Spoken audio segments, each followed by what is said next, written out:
Assalamualaikum warahmatullahi wabarakatuh. Perkenalkan, nama saya Gina Silviana dari D3 Keperawatan Stikers Muhammadiyah Ciamis. Saya akan menjelaskan tentang imunisasi dasar lengkap. Imunisasi adalah suatu usaha untuk memberikan kekebalan pada anak atau seseorang terhadap penyakit tertentu. Ada dua jenis kekebalan yang bekerja pada bayi. Pertama, kekebalan aktif, yaitu kekebalan yang dibuat sendiri oleh tubuh untuk menolak terhadap suatu penyakit tertentu di mana prosesnya lambat tetapi dapat bertahan lama. Kedua, kekebalan pasif, yaitu tubuh anak dapat membuat zat antibodi sendiri, tetapi kekebalan tersebut diperoleh dari luar setelah memperoleh zat penolakan, sehingga proses cepat tetapi tidak tahan lama. Adapun tujuan diberikannya imunisasi kepada bayi adalah untuk mencegah terjadinya infeksi tertentu, dan apabila terjadi penyakit tidak akan terlalu parah dan dapat mencegah gejala yang dapat menimbulkan cacat atau kematian. Kemudian, syarat pemberian imunisasi. Pertama, bayi dalam keadaan sehat. Kedua, bayi umur 0 sampai 11 bulan. Adapun penyakit yang dapat dicegah dengan imunisasi yaitu TBC, poliomyelitis atau kelumpuhan, difteri, pertusis, tetanus, hepatitis, dan campak. Adapun macam-macam imunisasi yang dapat diberikan kepada bayi yaitu: pertama, BCG, gunanya memberikan kekebalan terhadap penyakit tuberkulosis. Kekebalan yang diperoleh anak tidak mutlak 100%, jadi kemungkinan anak akan menderita penyakit TBC ringan, akan tetapi terhindar dari TBC berat ringan. Tempat penyuntikan pada lengan kanan atas. Kontraindikasi, anak yang sakit kulit atau infeksi kulit di tempat penyuntikan dan anak yang telah menderita penyakit TBC. Efek sampingnya adalah: pertama, reaksi normal.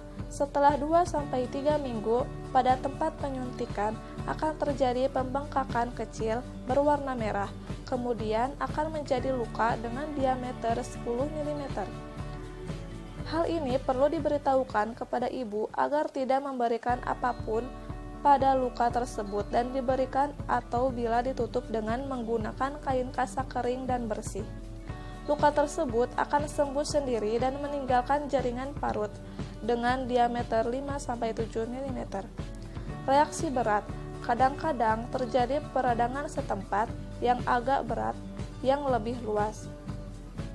Kedua, DPT, difteri, pertusis, dan tetanus. Gunanya adalah memberikan kekebalan terhadap penyakit difteri, pertusis, dan tetanus. Tempat penyuntikan di paha bagian luar. Kontraindikasi, panas di atas 38 derajat Celcius. Reaksi berlebihan setelah pemberian imunisasi DPT sebelumnya seperti panas tinggi dengan kejang, penurunan kesadaran, dan shock.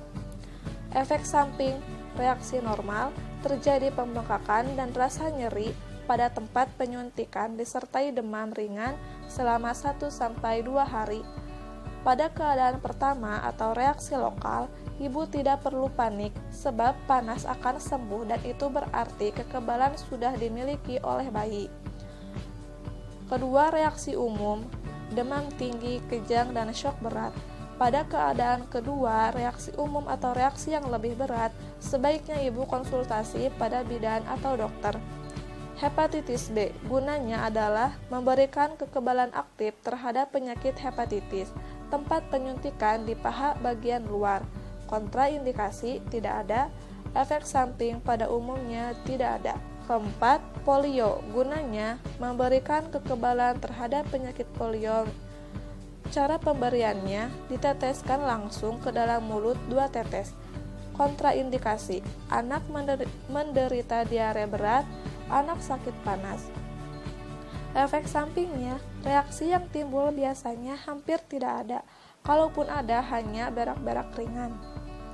Efek samping hampir tidak ada bila ada hanya berupa kelumpuhan pada anggota gerak dan tertular kasus polio orang dewasa.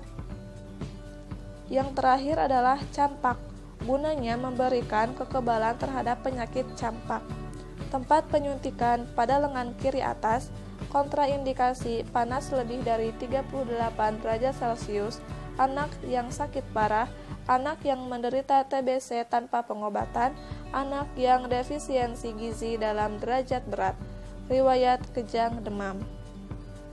Efek samping, panas lebih dari 38 derajat Celcius, kejang yang ringan dan tidak berbahaya pada hari ke-10-12, dapat terjadi radang otak dalam 30 hari setelah penyuntikan, tetapi kejadian ini jarang terjadi.